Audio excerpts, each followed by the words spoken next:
The same sycamore trees lean gently over the sidewalk, casting dappled light through their leaves like they did in the summer of '44. And the same wrought iron gate still creaks when the wind pushes it. A sound that used to mean you were near, maybe stepping out onto the porch with your hands dusted in flour from baking, your hair pinned up, your smile effortless. And though the houses have been painted and the names on the mailboxes changed, something about this street refuses to forget us.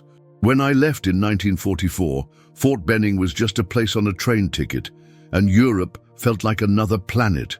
But I kissed you on that porch and told you I'd come back in one piece, as if I had any control over what the war would do to me, as if any of us did. And now, after 2 decades, I'm standing in front of that same gate with scars no one can see, a suitcase that carries more silence than CIC, rôtis, and a heart that beats like it's remembering something it once promised. I told myself for years I would never come back here, that whatever was left had burned with the letters I stopped writing, the photographs I folded into books and never looked at again. The boy I was before the war turned me into a stranger to my own mother. But something, some pull, some thread stronger than logic or shame, brought me back. Maybe it was the way her name, your name, still echoed in me every time I passed by old couples walking hand in hand, or the way I'd hear laughter on the street and turn, just for a second, expecting to see you. Maybe it was the photo I kept in my wallet through Italy, France, and the prisoner camp in Germany, even after the corners curled and the ink faded, even after I stopped believing I'd serve to come back to anything at all. Or maybe fate, that cruel, stubborn architect of our lives, decided to give me one last chance to make peace with the man I became when I didn't come home. I don't know if you still live here.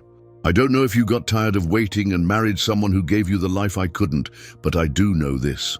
If I never stood on this street again, if I never looked at that porch and let my heart speak out loud for the first time in 20 years, I would regret it for the rest of my life. I came back for you.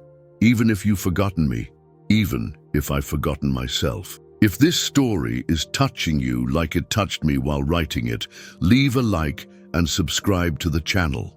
It helps us keep sharing stories that inspire, move, and surprise. And now, get ready, because what comes next changes everything.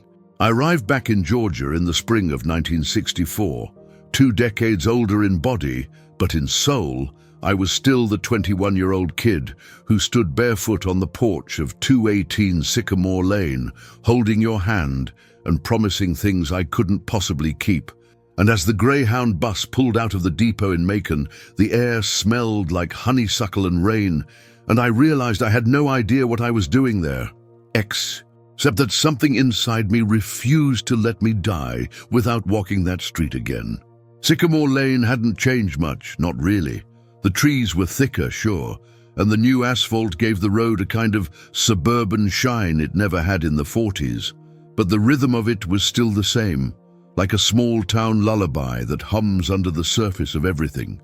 And as I walked past the houses, my boots hitting the pavement slow and steady, I could almost hear your laughter drifting out. From behind the screen door, see the porch swing creaking as you read a book with your feet tucked under you like you always did. The number 218 was still nailed to the wood beside the mailbox, just like it had been the day I left for boot camp, crooked, faded, defiant. And I stopped right there on the sidewalk, one hand in my coat pocket, the other holding the handle of a suitcase that suddenly felt too heavy, like every unspoken word I'd carried for the last 20 years had somehow settled into the seams. The porch looked smaller than I remembered, the swing slower, the wood more gray than brown. But memory plays tricks, doesn't it? It stretches the good things and shrinks the pain. And I had spent so long convincing myself I didn't care anymore that standing there felt like stepping into someone else's story. I must have stood there for 5 minutes before I heard a door open behind me, and I turned, not knowing what to expect, and there he was, Mr. Coleman, the neighbor who used to fix your father's truck and yell at us kids for trampling his lawn. Older now, stooped, with the kind of eyes that have seen too much but still carry some sliver of kindness. He looked at me for a long while before speaking, and when he did, it wasn't a question, not really, just a quiet statement. "You're the boy who promised he'd come back, ain't you?" I didn't answer because the lump in my throat got there first, and besides, what was there to say? He nodded like he understood, and then, just like that, he told me. "She married a few years after the war ended," he said, not unkindly. "Had a daughter. Good man, from what I remember. Died young, though." And I stood there, as his words settled around me like dust on an untouched shelf, slow, heavy, inevitable, and I realized I had no right to feel anything. Not sorrow, not jealousy, not even the strange kind of relief that flickered inside me when he said she was widowed, because I was the one who disappeared, who left without answers, who never wrote again. I nodded, not trusting myself to speak, and he tipped his hat and walked back inside, leaving me alone with the ghosts that had never really left. I crossed the street and sat on the same bench where we used to eat ice cream in the summers, where you once kissed me behind a book to hide from your father.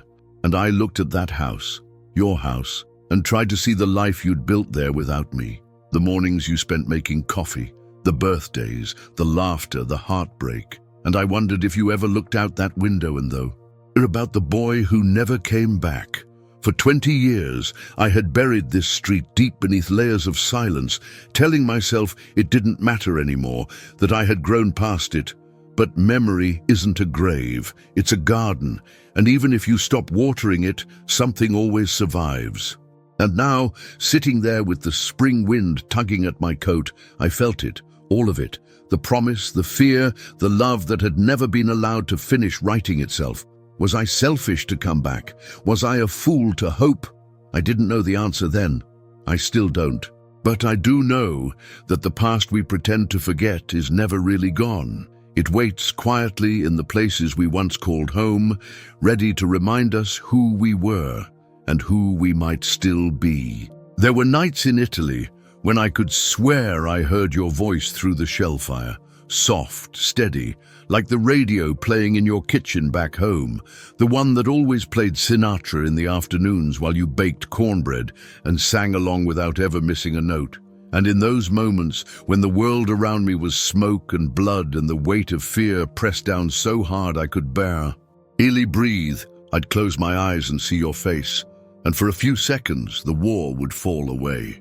I wrote to you constantly, sometimes on ration paper, sometimes on the back of a cigarette carton, anything I could get my hands on, pages stained with dirt, rain, sometimes blood, folded and tucked inside my jacket like they could protect me from the worst of it. And though I knew most of them would never reach you, writing them kept me alive, kept me tethered to something real in a world that I had become anything but. Every word I wrote was a piece of me, a memory wrapped in ink. The way you smiled when you called me by my full name, the feel of your fingers on my wrist, the warmth of your breath on my neck the night before I shipped out. And in that cruel, endless stretch of time between battles, when silence was louder than any explosion, those memories became my only shelter.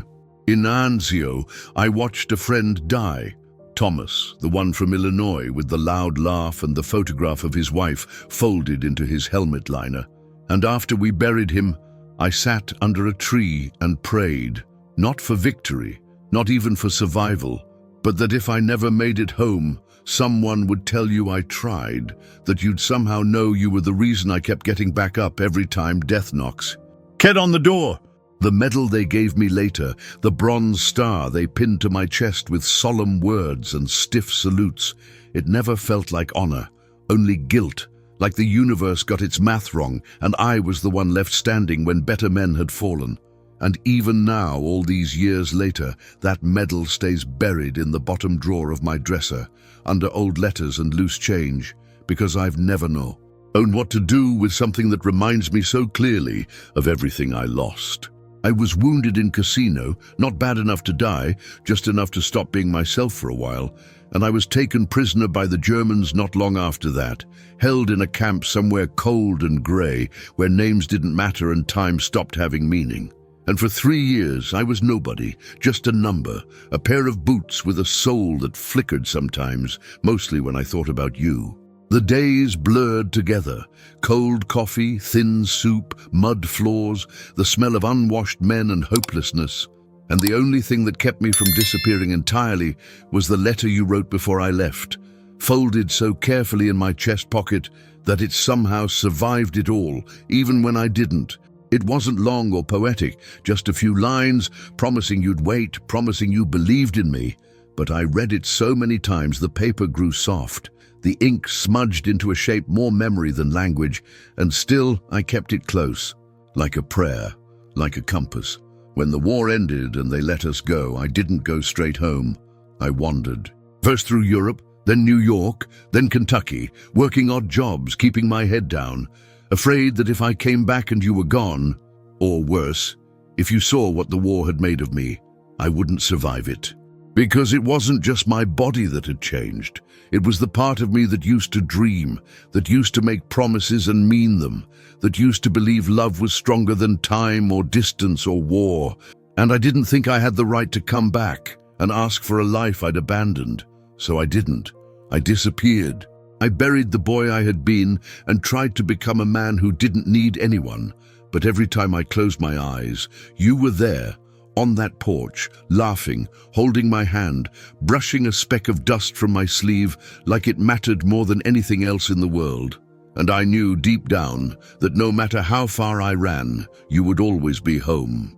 And now, standing here in this new world, with my past stitched into my shadow and your memory still warm in my chest, I understand what I didn't back then, that you were never just a girl I loved before the war.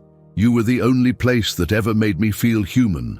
Maybe I was never meant to find her at all, but fate, or whatever thread still tied me to you, had a funny way of putting people in my path just when I thought I was done searching.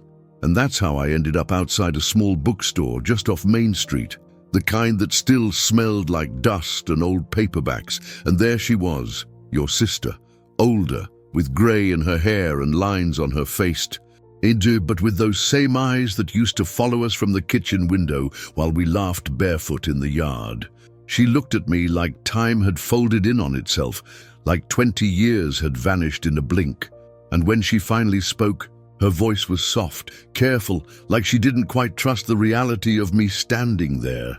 "I knew you'd come back one day," she said, and I wasn't sure if it was meant for me or for herself. She invited me in, to a modest little house just a few blocks away, the kind with a wooden porch and wind chimes that sang like they knew secrets. And we sat in the living room that still smelled faintly of lemon polish and something deeper, something like memory. She made tea, the way Southern women always do, like it's a ritual more than a gesture. And then she sat down across from me, folded her hands in her lap, and told me everything. "You should know," she said without any bitterness, just a calm honesty that made my stomach turn. "She got married, not long after the war." I nodded, not surprised. How could I be? I'd vanished. I'd left silence where there should have been letters, emptiness where there should have been return. And still, hearing it broke something in me. But then she said she had a daughter. Her name's Caroline. The name hit me like a wind I hadn't prepared for, and before I could ask anything more, she stood up and walked to a side table, opened a drawer and pulled out a photograph, black and white, slightly bent at the corners, but unmistakable. It was you. You were sitting on a porch swing, holding a toddler in your lap, your hair pulled back, your eyes not looking at the camera, but somewhere off to the side. And in that moment, I felt like I'd missed an entire lifetime, like I'd stumbled upon a page in a book I was supposed to have written with you, but someone else had finished. "She was happy," your sister said, and I believed her, but then she added, "But she never got rid of your letters, not a single one." I looked up, stunned. "They're in her sewing box," she said, like it was the most natural thing in the world. "Everyone you sent before you stopped. She used to take them out once a year, usually in the spring. She said they reminded her of who she used to be." I didn't know what to say. My hands shook, my mouth was dry, and in that moment I hated the man I'd been, the coward who hadn't written, the ghost who hadn't returned. "She never stopped loving you," her sister said almost in a whisper. "But life kept going. Then she paused, stood again, and returned with something small in her hand. A yellowed envelope, soft with age, the ink faded but still legible. I recognized it instantly. It was the last letter I sent from the camp before I stopped believing in anything, and when I opened it, carefully, like it might dissolve in my fingers, I read my own words and felt like I was standing at the edge of a cliff I didn't know I'd built. "If I don't make it back," I had written, "know that loving you was the one thing I did right." Her sister sat beside me then, didn't say anything for a long time, and when she finally spoke again, her words were quiet but sure. She never moved from that house. She said she didn't need to, said everything she loved had already passed through it. I asked if she was still there. She nodded. Sits on the bench by the park most afternoons. Brings a book, doesn't always read it. I thanked her. I took the letter. I held that photograph in my hands for what felt like hours, and then I left. Not because I was ready, but because something inside me had changed. All those years I thought I'd been forgotten. All those years I thought my silence had erased everything, but she hadn't let go. She had just learned how to live with it. And maybe that's what love really is. Not the grand declarations, not the perfect timing, but the quiet choosing over and over to remember someone even when the world tells you it's time to forget. I saw you sitting on the park bench before I even meant to look, and somehow, without having seen you in over 20 years, I knew it was you. Like my body remembered what my eyes had forgotten, like my heart recognized something it had never stopped waiting for. You were wearing blue. The same color you wore the last time I saw you on your front porch, the day I left. And though your hair was lighter, streaked with silver, and pinned back like always, and though the lines around your eyes told the truth about time, nothing about you looked unfamiliar. You were reading or pretending to, a small hardcover resting in your lap, your hands resting lightly over the pages, but your eyes weren't moving across the words. And I wondered if, somehow, you already knew I was there, standing just beyond the hedge, watching like a boy afraid to interrupt something sacred. I stood there for a moment too long, trying to figure out what I could possibly say that wouldn't unravel me. And then, as if sensing the hesitation that had paralyzed me for half my life, you lifted your eyes and met mine. You didn't gasp, you didn't cry, you didn't speak. You simply reached out your hand, steady, open, the same way you had once reached for me when I stood in my army uniform on your porch, barely holding it together. And so I walked toward you, slowly, cautiously, like I was afraid you might vanish. And when I sat beside you, everything I'd rehearsed for years disappeared. We didn't talk about the war, not right away. We talked about the weather, about the leaves, about how the town had grown, and how the coffee at the corner diner still tasted like burnt toast. You told me about Caroline, how she'd grown up strong and smart, how she'd moved to Atlanta and married a teacher, how she had twins now, and how one of them had your smile and stubbornness. I listened, quietly, wondering where I fit in that story, or if I ever did. And then you asked the question I'd feared and longed for since the moment I stepped off the bus. Did you come back for me? The air around us held its breath. I turned to face you, and I said the only truth I had left. The world took everything from me, time, brothers, peace, but it couldn't take you. I'm still the man who stood on your street and promised to come back, and though I came late, I came. Your eyes filled with something softer than tears, something like recognition, like mercy, and you reached for my hand again, and this time I didn't let go. We sat there until the shadows grew long and the children left the playground, and the wind picked up just enough to remind us that autumn was coming. And still, we stayed.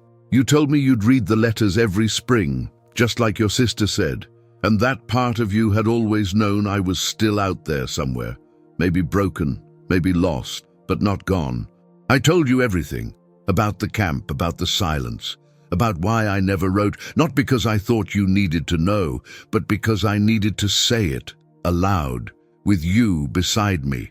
And you listened, really listened, without blame, without anger, just with that stillness that had always made me feel safe, even before I ever went to war. When the sun began to set, you asked if I wanted to walk you home, and when I said yes, I realized I had never wanted anything more. The streetlights flickered on, one by one, as we walked. Two people stitched back together by memory, by grace, by time that had taken so much and still, somehow, given something back. We didn't talk much on that walk. We didn't need to. Because something passed between us that didn't need to be spoken. A quiet knowing, a peace, a recognition that what we had, though interrupted, was not erased. And when we reached your porch, older now, creaking underfoot, but still ours in some way, you turned to me and smiled. You always said you'd come back, you whispered, and this time I didn't say anything. I just nodded and took your hand again. Now we live just 2 streets apart, not as husband and wife, not in the way the young version of me might have once dreamed, but as something deeper, maybe something better, companions of silence, of slow mornings, of memories that no longer ache the way they used to. We drink tea in the afternoon. You still add too much honey, and I still forget to stir mine. We sit on your porch sometimes, not saying much, and when the wind rustles the trees above us, I swear I can hear the past settling down between us, finally at peace. We didn't reclaim lost time. That kind of magic doesn't exist. But we built something else instead. A new time, a quiet one, stitched together from shared glances, evening walks, the sound of pages turning as you read to your grandchildren while I sit nearby, listening, grateful just to be there. There are still things I'll never get back, friends I buried in foreign soil, nights I spent alone in a cell that smelled like rust and regret, years I wandered not knowing who I was. But in this space, this life we now share, I've found something I thought the war had destroyed in me forever: home. Your granddaughter asked you once who I was, and you smiled. That same soft smile I used to chase across your face when we were kids. And you told her, "He's a story I never stopped telling, even when I stopped saying it out loud." That's what we are now. Not just people, but stories, ones that survived. Ones. On your dresser sits the photograph of you and Caroline on that porch swing, and beside it, the box with my letters. Old now, edges curled, the ink faded but the meaning intact. I asked you once why you kept them, and you said, "Because even silence has weight." And I needed to remember how it felt before it got heavy. Sometimes on colder nights, you read them again. You don't always finish. Sometimes you just hold them. And I think that's enough. I don't wake up afraid anymore. I don't flinch when I hear thunder. And when I look at you, I don't see the girl I lost. I see the woman who lived, who endured, who forgave a man too scared to come home sooner. I came back to find what I thought I'd lost, but I found something I never expected, something more honest, more sacred. A second chance, not at youth, but at meaning. And for a man who survived war, that's more than most of us ever get. If this story moved you as much as it moved me while writing it, leave a like, subscribe to the channel, and share it with someone who's still waiting for something they thought was gone. We post new videos every day. True stories that touch and inspire.